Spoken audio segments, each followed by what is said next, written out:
Namaku Diki, mahasiswa semester akhir di sebuah universitas swasta. Hidupku sederhana, hanya mengandalkan kiriman dari orang tua di kampung yang bekerja serabutan. Namun, belakangan ini aku benar-benar terhimpit masalah besar, tunggakan biaya. Kuliahku sudah menumpuk hingga belasan juta rupiah. Setiap hari, aku merasa seperti berjalan dengan beban di pundak. Di kelas, aku hanya bisa menunduk, pura-pura mendengarkan materi. Padahal pikiranku melayang, penuh rasa takut. Kalau suatu saat namaku diumumkan karena tak mampu membayar kuliah. Suatu sore, aku memberanikan diri pergi ke bagian administrasi kampus. Dengan suara pelan aku bertanya, "Pak, kalau saya belum bisa melunasi pembayaran, apakah saya masih bisa ikut ujian?" Petugas hanya menatapku datar, lalu berkata, "Kalau sampai minggu depan belum ada pelunasan, kamu tidak bisa ikut ujian, dan status kuliahmu akan ditangguhkan." Kata-kata itu menusukku, lututku lemas, seolah dunia menutup semua pintu. Aku keluar dari ruangan itu dengan wajah pucat, keringat dingin membasahi punggung. Di koridor kampus, aku melihat sosok Bu Ratna, dosen cantik yang dikenal tegas sekaligus elegan. Ia berusia 40 tahun, janda berkelas yang selalu tampil anggun dengan jas putih. Saat melewatiku, ia sempat berhenti dan menatap tajam ke arahku. "Diki, wajahmu pucat sekali. Ada masalah?" Tanyanya lembut namun penuh wibawa. Aku hanya bisa tersenyum kaku, menunduk, dan berusaha menutupi kegelisahanku. Tapi ternyata, dari tatapan matanya, Bu Ratna seolah bisa membaca ada badai besar dalam hidupku. Aku tidak tahu, pertemuan sore itu akan menjadi awal dari perjalanan hidup yang tak pernah kubayangkan sebelumnya. Sejak hari itu, aku berusaha menghindari tatapan Bu Ratna di kampus. Tapi rupanya beliau tidak tinggal diam. Beberapa hari kemudian, aku dipanggil ke ruangannya setelah kelas berakhir. "Diki, duduklah," ucapnya singkat sambil menutup pintu. Suasana hening membuat jantungku berdetak kencang. Aku gugup, takut beliau akan menyinggung soal ketertinggalanku di kampus. Tapi ternyata, yang keluar dari bibirnya benar-benar di luar dugaan. "Aku tahu kamu sedang kesulitan biaya kuliah. Jangan pura-pura, aku bisa membaca dari raut wajahmu." Aku terdiam, mulutku terkunci. Bagaimana mungkin beliau tahu? "Bu, kataku terbata, tapi langsung dipotong olehnya. "Aku bisa membantu melunasi semua biaya kuliahmu, bahkan lebih. Tapi dengan satu syarat." Beliau menatapku tajam, bibirnya melengkung tipis. "Syaratnya, kamu harus menikah denganku." Aku spontan terperanjat. Menikah dengan dosenku sendiri, usianya 2 kali lipat dariku. Dan beliau adalah seorang janda yang dikenal tegas sekaligus terhormat di kampus. Melihat wajahku yang pucat, Bu Ratna menambahkan, "Diki, ini bukan lelucon. Aku butuh seorang pendamping. Aku butuh seseorang yang bisa menemaniku, bukan hanya sekadar mahasiswa di kelas." Suasana ruang dosen terasa semakin menekan. Aku merasa seperti ditarik masuk ke dalam pusaran yang tak bisa kuelakkan. Di satu sisi, aku tahu inilah satu-satunya jalan keluar dari masalahku. Di sisi lain, aku tidak pernah membayangkan menikah di usia semuda ini. Apalagi dengan dosenku sendiri. Tanganku gemetar. Kata-kata tercekat di tenggorokanku. "Bu, ini terlalu tiba-tiba." Namun, Bu Ratna hanya tersenyum tipis, seolah tahu aku tak punya banyak pilihan. "Pikirkan baik-baik, Diki, aku beri kamu waktu 2 hari. Kalau kamu setuju, semua masalah kuliahmu selesai. Kalau tidak, ya, mungkin kamu harus siap berhenti kuliah." Aku keluar dari ruangannya dengan langkah gontai. Dunia serasa jungkir balik. Pilihan ini bisa mengubah seluruh hidupku. 2 hari terasa seperti 2 tahun. Aku benar-benar tidak bisa tidur. Pikiran tentang tawaran Bu Ratna terus menghantuiku. Jika aku menolak, maka tamatlah kuliahku. Jika aku menerima, maka hidupku akan berubah selamanya. Akhirnya, dengan hati yang berat, aku kembali ke ruang dosen. Waktu itu Bu Ratna sedang duduk anggun, mengenakan jas putih, sambil menatap layar laptopnya. Saat aku masuk, ia langsung menutup laptop dan menatapku penuh arti. "Sudah kau pikirkan?" tanyanya singkat. Aku menarik napas panjang, menunduk, lalu mengangguk. "Baik, Bu, saya siap." Tatapan Bu Ratna berubah menjadi senyum tipis. "Bagus, besok kita akan menikah. Diam-diam, tidak ada yang perlu tahu, apalagi pihak kampus." Dan benar saja, esok harinya, aku dibawa dengan mobil pribadinya ke sebuah kantor KUA kecil di pinggiran kota. Tidak ada pesta, tidak ada undangan, hanya aku, Bu Ratna, penghulu, dan 2 saksi yang ia bawa sendiri. Suasana pernikahan itu terasa asing. Aku mengucapkan ijab kabul dengan suara bergetar, tanganku dingin. Sementara Bu Ratna tampak tenang dan tersenyum puas. Saat penghulu berkata, "Sah." Perasaanku campur aduk, lega karena masalah kuliahku selesai, tapi juga cemas karena aku baru saja memasuki kehidupan baru yang sama. Sekali tidak aku bayangkan, setelah prosesi selesai, Bu Ratna menggenggam tanganku erat. "Mulai hari ini, kamu adalah suamiku. Ingat, ini rahasia kita. Tidak boleh ada yang tahu, terutama di kampus. Kalau rahasia ini bocor, karierku bisa hancur, dan kamu juga akan menanggung akibatnya." Aku hanya bisa mengangguk. Rasanya seperti masuk ke dalam ikatan yang bukan hanya pernikahan, tapi juga perjanjian penuh rahasia. Malam itu, aku dibawa ke rumahnya, sebuah rumah mewah dengan suasana elegan, jauh dari kehidupanku yang sederhana. Saat melewati pintu rumahnya, hatiku bergetar. Aku sadar, malam pertama sudah menunggu di depan mata. Malam itu, rumah Bu Ratna terasa begitu sunyi. Hanya suara detik jam dinding yang terdengar. Aku duduk di ujung ranjang, gugup, tak tahu harus berbuat apa. Rasanya aneh, pagi tadi aku masih mahasiswa yang kebingungan bayar kuliah. Sekarang aku sudah resmi menjadi suami dari dosenku sendiri. Pintu kamar terbuka perlahan. Bu Ratna masuk dengan gaun tidur satin berwarna merah marun. Rambutnya terurai wangi, wajahnya dipoles tipis namun tetap anggun. Aku langsung menunduk, wajahku panas. Ia berjalan mendekat, duduk di sampingku, lalu berbisik, "Diki, mulai malam ini kamu bukan lagi mahasiswa di mataku. Kamu suamiku, dan aku ingin kamu menjalankan kewajibanmu sebagai suami." Aku tercekat, keringat dingin mengalir di pelipis. "Bu, saya belum siap," kataku terbata. Namun Bu Ratna hanya tersenyum samar. Jemarinya mengusap tanganku. Lalu ia menatapku dengan tatapan penuh gairah sekaligus tegas. "Laki-laki tidak pernah benar-benar siap. Kamu hanya perlu berani." Aku benar-benar gugup. Tapi kemudian sesuatu yang lebih mengejutkan terjadi. Bu Ratna menatapku dalam-dalam, lalu dengan nada serius ia berkata, "Malam ini, aku ingin 5 kali, ingat, 5 kali." Aku membelalakan mata, jantungku hampir melompat keluar. "5 kali, Bu?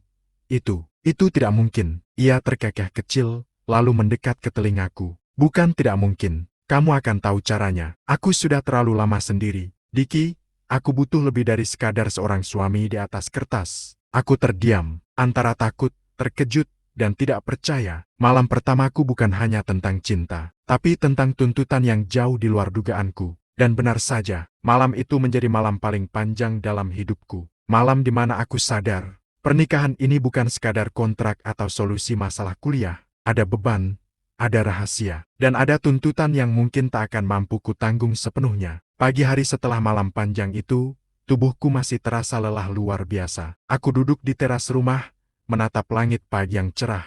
Tapi di hatiku ada ribuan pertanyaan. Kenapa Bu Ratna menuntut sebanyak itu? Apa alasannya? Tak lama, ia keluar dengan mengenakan daster sederhana, wajahnya tanpa riasan. Untuk pertama kalinya, aku melihat sosoknya lebih manusiawi. Bukan hanya sebagai dosen anggun yang selalu tampil sempurna. Ia membawa 2 cangkir kopi, lalu duduk di sampingku. "Diki," katanya pelan, "mungkin kamu heran dengan permintaanku semalam." Aku hanya menunduk, menunggu penjelasan. Ia menatap jauh ke arah halaman, lalu suaranya bergetar. "Aku pernah dikhianati. Mantan suamiku meninggalkanku. Karena katanya aku terlalu dingin di ranjang. Katanya aku tidak bisa membuatnya bahagia." Aku terdiam, mendengarkan setiap kata yang keluar dari bibirnya. "Aku takut, Diki. Takut kamu juga akan meninggalkanku. Aku tidak mau mengulang masa lalu itu, jadi aku ingin memastikan kamu tidak pernah merasa kekurangan." Matanya berkaca-kaca, tangannya meremas jemari tanganku erat-erat.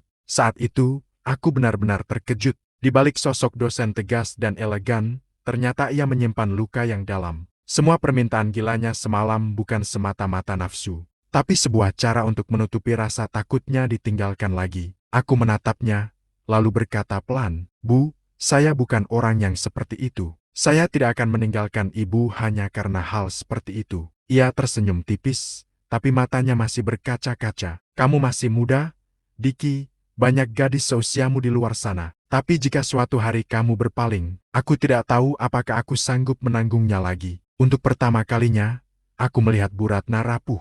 Ia bukan hanya dosenku, bukan hanya wanita anggun yang mengajakku menikah. tapi juga seorang manusia yang terluka dan haus akan kepastian. Sejak saat itu, aku mulai sadar. Pernikahan ini bukan hanya tentang biaya kuliah. Ini tentang mengobati luka seseorang dan mungkin juga tentang menemukan makna cintaku sendiri. Hari-hari setelah malam itu berjalan aneh bagiku. Pagi aku tetap kuliah seperti biasa, duduk di kelas layaknya mahasiswa lain. Sementara Bu Ratna berdiri di depan sebagai dosen. Tidak ada yang tahu bahwa kami sudah terikat pernikahan. Di mata teman-teman, aku hanya mahasiswa biasa yang kerap melamun. Namun, setiap malam aku pulang ke rumahnya, rumah besar yang terlalu sepi untuk seorang wanita seusianya. Di sana, ia menungguku bukan sebagai dosen, tapi sebagai istri. Kadang ia menyambutku dengan senyuman hangat, kadang dengan tatapan penuh tuntutan. Aku mulai bertanya pada diriku sendiri, apakah ini cinta, atau hanya sebuah kontrak yang terpaksa kujalani? Aku sering merasa canggung saat ia menggandeng tanganku. Aku bingung apakah itu kasih sayang atau sekadar untuk memastikan aku tidak lari. Saat ia menatapku penuh kelembutan, aku ragu, apakah itu cinta, atau hanya ketakutan agar aku tetap di sisinya. Suatu malam, aku memberanikan diri untuk bertanya, Bu, maksud saya, Ratna, kenapa memilih saya? Masih banyak pria dewasa lain yang lebih pantas, lebih mapan. Ia terdiam cukup lama, lalu menatapku dengan mata yang dalam. Karena kamu polos, Diki, kamu tulus. Aku tahu kamu menerima ini bukan karena cinta, tapi karena terpaksa. Tapi justru itu yang membuatku yakin, kalau kamu bisa belajar mencintaiku tanpa pamrih.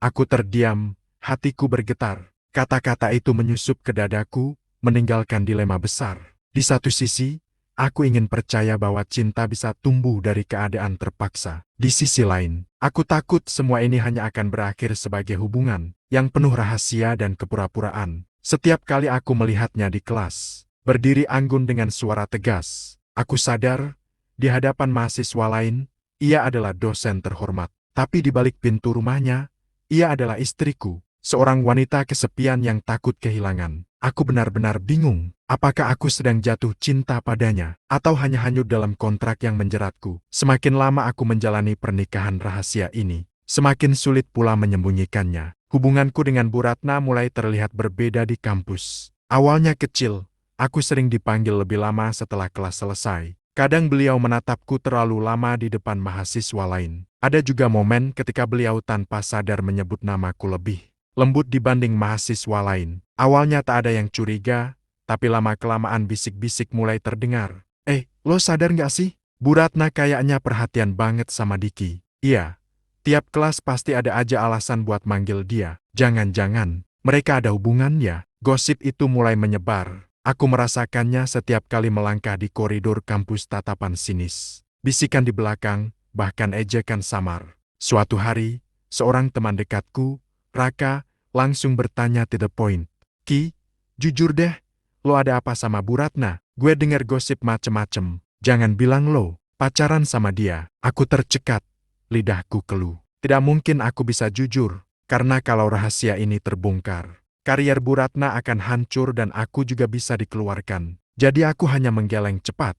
Enggak, Ra, mana mungkin? Jangan aneh-aneh. Tapi semakin aku menyangkal, semakin gosip itu membesar. Bahkan ada mahasiswa yang mulai mengincar Bu Ratna dengan niat buruk, mencoba mencari bukti kedekatan kami. Sampai suatu sore, ketika aku pulang dari kampus, Bu Ratna terlihat gelisah. Ia duduk di ruang tamu, menatap layar ponselnya. Diki, ada mahasiswa yang mengirim pesan ke dekan. Bilang kalau aku punya hubungan spesial dengan salah satu murid. Aku takut itu mengarah ke kita. Aku langsung pucat. Dunia seakan runtuh di depan mataku. Pernikahan yang sudah penuh rahasia kini di ujung tanduk. Jika terbongkar, bukan hanya kuliahku yang tamat, tapi juga karier dan harga diri Bu Ratna akan hancur. Dan malam itu, untuk pertama kalinya aku benar-benar merasa terjebak dalam pusaran skandal yang bisa menghancurkan kami berdua. Hari-hari berikutnya terasa seperti berjalan di atas bara api. Gosip tentang aku dan Bu Ratna semakin panas. Setiap kali masuk kelas, aku merasakan tatapan penuh curiga. Bahkan beberapa mahasiswa sengaja berbisik keras agar aku mendengarnya. Lihat tuh, suami muda Bu Ratna. Haha, pantas aja bisa tetap kuliah walau katanya nunggak biaya. Dasar numpang hidup sama dosen. Kata-kata itu menampar harga diriku. Aku ingin marah, tapi kalau aku bereaksi, semua kecurigaan bisa makin kuat. Jadi aku hanya bisa menahan diri, meski hatiku panas. Di rumah, situasi tak kalah tegang. Bu Ratna juga mulai stres. Ia yang biasanya tampil elegan, kini sering termenung. Suatu malam, ia menatapku dengan mata berkaca-kaca. Diki, apa kamu menyesal menikah denganku? Mungkin benar, kamu terlalu muda untuk ini. Mungkin seharusnya aku tidak menyeretmu ke dalam hidupku. Aku tercekat mendengar kata-kata itu. Ada bagian dalam diriku yang ingin berteriak. Ya, aku memang lelah, aku memang terjebak. Tapi ketika aku melihat wajahnya yang rapuh, hatiku melembut. Bu, aku memang bingung, aku memang sering merasa tertekan. Tapi, aku juga nggak mau lihat ibu hancur gara-gara gosip murahan. Ia terisak pelan, lalu memelukku erat. Kamu satu-satunya yang aku punya. Diki, aku tidak peduli dunia bilang apa. Yang aku butuh hanya kamu tetap di sisiku. Malam itu, aku sadar betapa beratnya posisi kami. Aku berada di persimpangan antara menjaga harga diriku sebagai pria muda yang jadi bahan ejekan, atau menjaga hati seorang wanita yang benar-benar takut kehilangan. Aku mulai mengerti, pernikahan ini bukan sekadar soal uang kuliah, bukan hanya kontrak, tapi sebuah pertarungan. Pertarungan hati, pertarungan harga diri, dan mungkin pertarungan untuk mempertahankan sesuatu yang dunia anggap salah. Aku menggenggam tangannya erat dan berjanji dalam hati, apapun yang terjadi, aku tidak akan membiarkannya berjuang sendirian. Gosip di kampus semakin tak terbendung. Pihak dekan akhirnya memanggil Bu Ratna ke ruangannya untuk dimintai klarifikasi. Hari itu, aku melihatnya berjalan masuk dengan wajah tegar. Padahal aku tahu hatinya sedang gemetar. Aku menunggu di luar dengan cemas. Kalau rahasia kami terbongkar, tamatlah segalanya. Kuliahku habis, karirnya hancur. Setelah 1 jam, pintu terbuka. Bu Ratna keluar dengan langkah pelan, wajahnya pucat. Aku segera menghampiri. Gimana, Bu? Tanyaku dengan suara bergetar. Ia menghela napas panjang. Mereka tidak punya bukti, tapi gosip ini bisa muncul lagi kapan saja. Diki, kalau kamu mau mundur, kalau kamu mau membatalkan semua ini, aku tidak akan menahanmu. Aku rela kehilanganmu, asal masa depanmu tidak hancur. Kata-katanya membuat dadaku sesak. Selama ini aku memang terjebak dilema. Tapi saat itu juga, aku sadar, aku tidak lagi berada di sini karena uang kuliah. Bukan karena kontrak, bukan karena paksaan. Aku berada di sini karena hatiku sudah memilihnya. Aku menggenggam tangannya erat, menatap matanya yang berkaca-kaca. Bu, aku nggak akan pergi. Aku bukan mahasiswa yang lari dari masalah. Aku suami ibu, dan aku akan tetap jadi suami ibu, biar orang lain bicara apapun. Aku nggak peduli. Air mata menetes di pipinya, senyumnya muncul di balik kesedihan. Untuk pertama kalinya, aku merasa keputusan ini benar. Hari-hari berikutnya kami jalani dengan lebih hati-hati. Kami menjaga jarak di kampus, namun semakin dekat di rumah. Aku tak lagi menganggap pernikahan ini sebagai beban, tapi sebagai jalan yang anehnya mempertemukan aku dengan cinta yang tidak pernah aku bayangkan. Dan malam itu, sebelum tidur, Bu Ratna berbisik di telingaku. Terima kasih, Diki, kamu bukan hanya menyelamatkan kuliahmu, kamu juga menyelamatkan hidupku. Aku tersenyum. Pernikahan ini memang penuh rahasia, penuh skandal, penuh cobaan. Tapi justru di sanalah aku menemukan arti cinta yang sebenarnya.